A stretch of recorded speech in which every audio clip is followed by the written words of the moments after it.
Sing the song. You know which one. The one you learned before you learned anything else. Before you could read a sentence, before you could write your own name, before you understood what language even was or how it worked, you learned the song. A, B, C, D, E, F, G.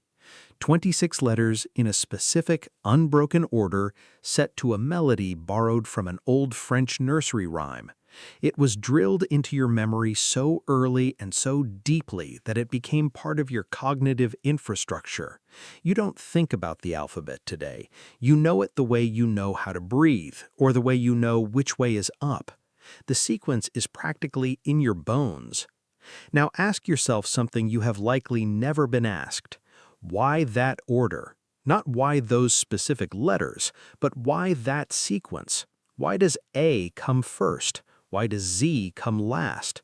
Why does Q precede R? Or why does M sit exactly in the middle? Why does J, which didn't even exist as a distinct letter until the 1500s, sit comfortably between I and K as if it had always been there? The order of the alphabet feels natural. It feels inevitable, like it couldn't possibly be any other way. But that feeling of inevitability is actually the most effective evidence that the order was designed. Natural things don't feel inevitable. They feel variable, random, and organic. Only engineered things feel like they couldn't be otherwise. Only systems that have been deliberately constructed and then taught so early that they bypass critical examination feel like the natural order of reality. The alphabet has an order. That order was chosen, and the deeper you go into who chose it, when they chose it, and what the order was before they changed it, the more you find a history that the modern world has compressed into complete silence. Start with the age of the sequence, because the first thing that surprises you about alphabetical order is how old parts of it are, and yet how recently other parts were fundamentally changed. The broad outline of the sequence, near the beginning, can be traced back over 3,000 years to the Phoenician alphabet, the ancestor of virtually every alphabet used in the Western world today. The Phoenicians arranged their letters in a sequence called the Abjad Order. That sequence was inherited by the Greeks, modified by the Romans, and transmitted through Latin into every European language that uses the Latin script. But inherited does not mean unchanged. This is where the silence begins, because the alphabet you know is not the alphabet the Romans used. It is not the alphabet the medieval scribes copied, and it is definitely not the alphabet that was taught in English schools before the 1700s. The order has been heavily modified.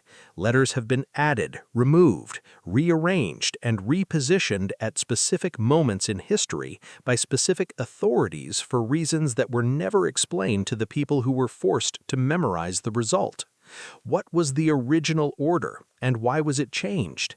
The alphabet wasn't rearranged just once, it was rearranged repeatedly. Each rearrangement corresponded to a specific institutional transformation. Each transformation produced a sequence that served the needs of the changing institution, and each new sequence was taught to the next generation as if it had always been that way. Look at the history of individual letters. The history of the alphabet is not a smooth, continuous evolution. It is a series of specific, documentable interventions. The letter J did not exist before the 1500s. The sound that J represents was written as I for the entire history of the Latin alphabet. Julius was written as Julius, and Jesus was written as Jesus. The distinction between I and J was introduced by an Italian grammarian named Gian Giorgio Trissino in 1524. The new letter was gradually adopted across European languages over the next 2 centuries, inserted into the alphabetical sequence between I and K. That position was one it had never occupied before because it had never existed. The insertion wasn't natural, it was editorial. Someone decided where J would go, and that decision was taught until it felt original. The letter U didn't exist as distinct from V until the late medieval period either. The Romans used V for both the vowel sound and the consonant sound. The distinction between U and V was formalized gradually between the 1400s and the 1700s. In some traditions, U was placed before V, while in others, V came before U. The order wasn't truly settled until printing standardized it, and different printers standardized it differently until a consensus emerged. Then there is W, literally named W, which was created in the medieval period by combining two V's or two U's to represent a sound that Latin simply didn't have. It was inserted into the sequence right after V, a position determined not by phonetic logic but by typographic origin. The silence is deafening when you map how many letters in the modern English alphabet occupy positions determined by editorial decisions made between the 1400s and the 1700s. The entire end of the alphabet was restructured during this period. The positions of letters that the Romans didn't use were determined by printers, grammarians, and educators, whose decisions were shaped by the specific cultural and industrial needs of their moment. Go deeper into the Phoenician original, because the Phoenician Abjad Order wasn't random, it was highly meaningful. Each letter in the Phoenician alphabet had a name, and the names weren't arbitrary labels. They were real words, real objects, and real concepts. The sequence of letter names told a story, encoded a teaching, or preserved a mnemonic system whose content has been thoroughly obscured by 3,000 years of transmission. Aleph meant ox, Bet meant house, Gimel meant camel, Daleth meant door. The Phoenician letter names described a sequence of concrete objects that progressed in a specific conceptual order. It moved from the ox, the fundamental unit of agricultural wealth, to the house, the shelter built by wealth, to the camel, the vehicle of trade, to the door, the threshold between inside and outside. Each letter name was a concept, and the sequence of concepts was a narrative. Some scholars argue that the letter order encoded a cosmological teaching, a creation sequence describing the world's structure from the primal creative force down through successive stages of physical manifestation. This is extraordinary, yet it is completely absent from how the alphabet is taught today. Children learn arbitrary symbols in an arbitrary order. They are never told that A was an ox, or that B was a house, or that the sequence was once a compressed cosmological narrative encoded in the most basic structure of literacy itself. The meaning was in the order, and the order has been completely rearranged.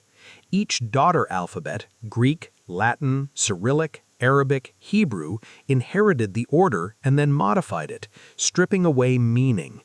The English alphabet wasn't standardized into its current 26-letter form until the 1700s.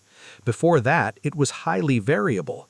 The standardization happened during the rise of the printing press's dominance and institutional centralization. Printers needed a fixed sequence because movable type was organized alphabetically. Typesetters needed to know exactly where each letter was stored in the typecase. Dictionaries, filing systems, and library catalogs proliferating in the 1600s and 1700s all depended on a fixed alphabetical order. The order wasn't fixed because it was spiritually or linguistically correct. It was fixed because industrial technology demanded uniformity. Once fixed, it was drilled into every young mind.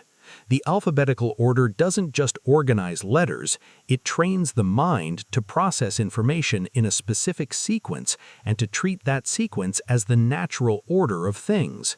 The current order was fixed by printers and grammarians for information management, emptying the original cosmological narrative. Go sing the song again, A, B, C, D. Feel how natural it feels, and ask yourself whether that feeling is recognition of a universal truth or simply the result of industrial training.